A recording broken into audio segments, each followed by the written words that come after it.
Welcome aboard, fellow enthusiasts, as we embark on another incredible video. Thank you for choosing our video on Clinton Rossiter. Sit back, relax, and enjoy the ride. Clinton Lawrence Rossiter III, September 18, 1917 July 11, 1970 was an American historian and political scientist at Cornell University 1947-1970 who wrote The American Presidency, among 20 other books, and won both the Bancroft Prize and the Woodrow Wilson Foundation Award for his book Seedtime of the Republic. In the upcoming portion, we'll be dissecting early life and education to gain a comprehensive understanding of its implications. Rossiter was born on September 18, 1917, in Philadelphia, Pennsylvania. His parents were Winton Goodrich Rossiter, a stockbroker, and Dorothy Shaw. Clinton grew up in Bromville, New York, the third of 4 siblings, Dorothy N. Rossiter, William Winton, Goodrich Rossiter, Clinton, and Joan Rossiter.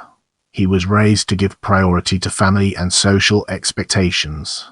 Rossiter attended Westminster Preparatory School in Simsbury, Connecticut, and then attended Cornell University, where he graduated Phi Beta Kappa in 1939 and was a member of the Quill and Dagger Society.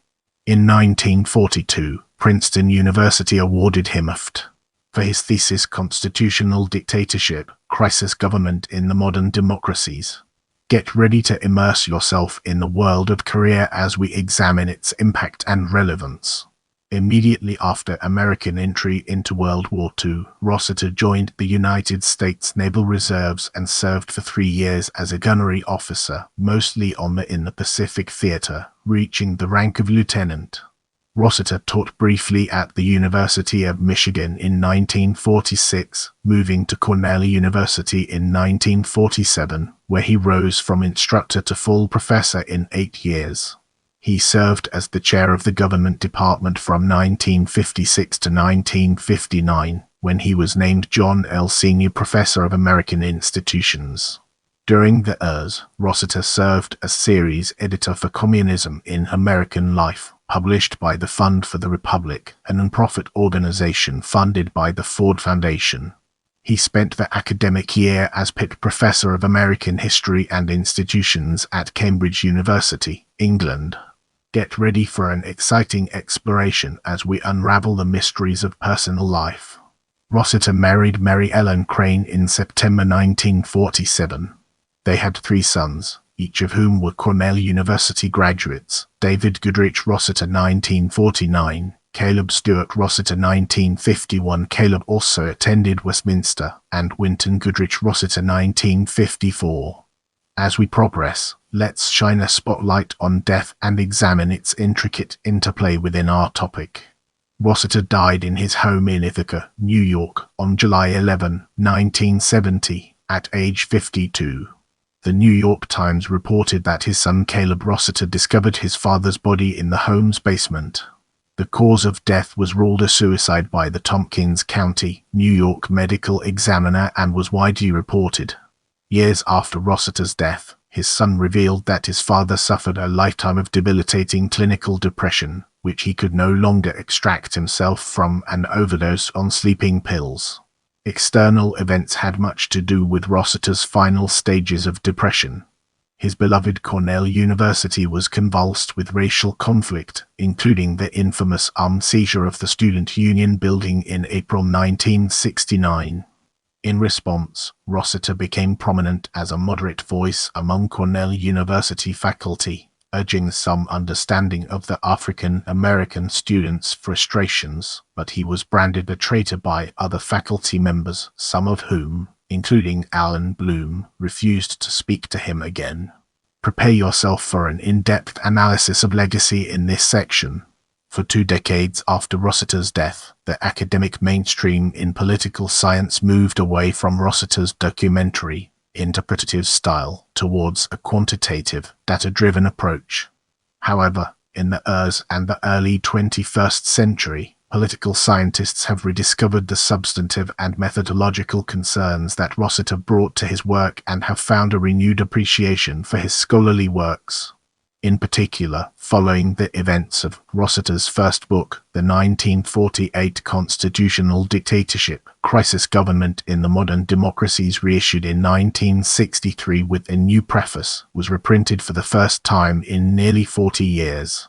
In that germinal study, Rossiter argued that constitutional democracies had to learn the lesson of the Roman Republic to adopt and use emergency procedures that would empower governments to deal with crises beyond the ordinary capacities of democratic constitutional governance, but to ensure that such crisis procedures were themselves subject to constitutional controls and codified temporal limits. His 1787 The Grand Convention is still hailed as among the very best accounts of the Federal Convention and the making of the Constitution. Although much has changed in American politics since 1970, especially the meanings of important but constantly changing terms like conservative and liberal, his book on that ideologically charged subject remains a classic articulation, along with Lewis Hartz's The Liberal Tradition in America, of the integrity that words like liberalism and conservatism still have. His edition of the Federalist Papers continues to be used as a standard text in high schools and colleges, but in the late years, the publisher of that edition replaced Rossiter's introduction and analytic table of contents with a new introduction by Charles R. Kessler and a table of contents derived from Henry Cabot Lodge's 1898 edition. Rossiter's article, A Revolution to Conserve, has been used to introduce generations of high school students to the origins of the American Revolution. His 1964 monograph, Alexander Hamilton and the Constitution, studies the evolution and current relevance of Hamilton's political and constitutional thought, and his 1953 Bancroft Prize winning Seedtime of the Republic investigates the roots of American thinking about politics and government in the years leading up to the American Revolution. Our focus now turns to books, an important aspect of our discussion. Constitutional Dictatorship, Crisis Government in the Modern Democracies, Princeton University Press, 1948, republished New York, Harcourt, Brace and World, 1963, republished Westport, Con. Greenwood Press, 1979, republished New Brunswick, N.J., Transaction Publishers, 2002, online. Review, Hans J. Morgenthau, American Journal of Sociology, Volume 54, Number 6, May, 1949. Documents in American Government, New York, W. Sloan Associates, 1949. The Supreme Court and the Commander-in-Chief, Ithaca, Cornell University Press, 1951. Republished New York, Del Copper Press, 1970. Republished Ithaca, NY, Cornell University Press, 1976. Seedtime of the Republic, The Origin of the American Tradition of Political Liberty, New York, Harcourt, Brace, 1953. Online Part 2, Conservatism in America, New York, Knopf, 1955. Republished Cambridge, Mass. Harvard University Press, 1982. Second revised edition published as Conservatism in America, The Thankless Persuasion, New York, Knopf and New York, Vintage Books, 1962, republished Westport, Con. Greenwood Press, 1981. The American Presidency, New York, Harcourt, Brace, 1956. Online Marxism, The View from America, New York, Harcourt, Brace, 1960. Online Parties and Politics in America, Ithaca, NY, Cornell University Press, 1960. The American Presidency, New York, Harcourt, Brace, 1956, republished New York, Harcourt, Brace, 1960, republished New York, Time Inc.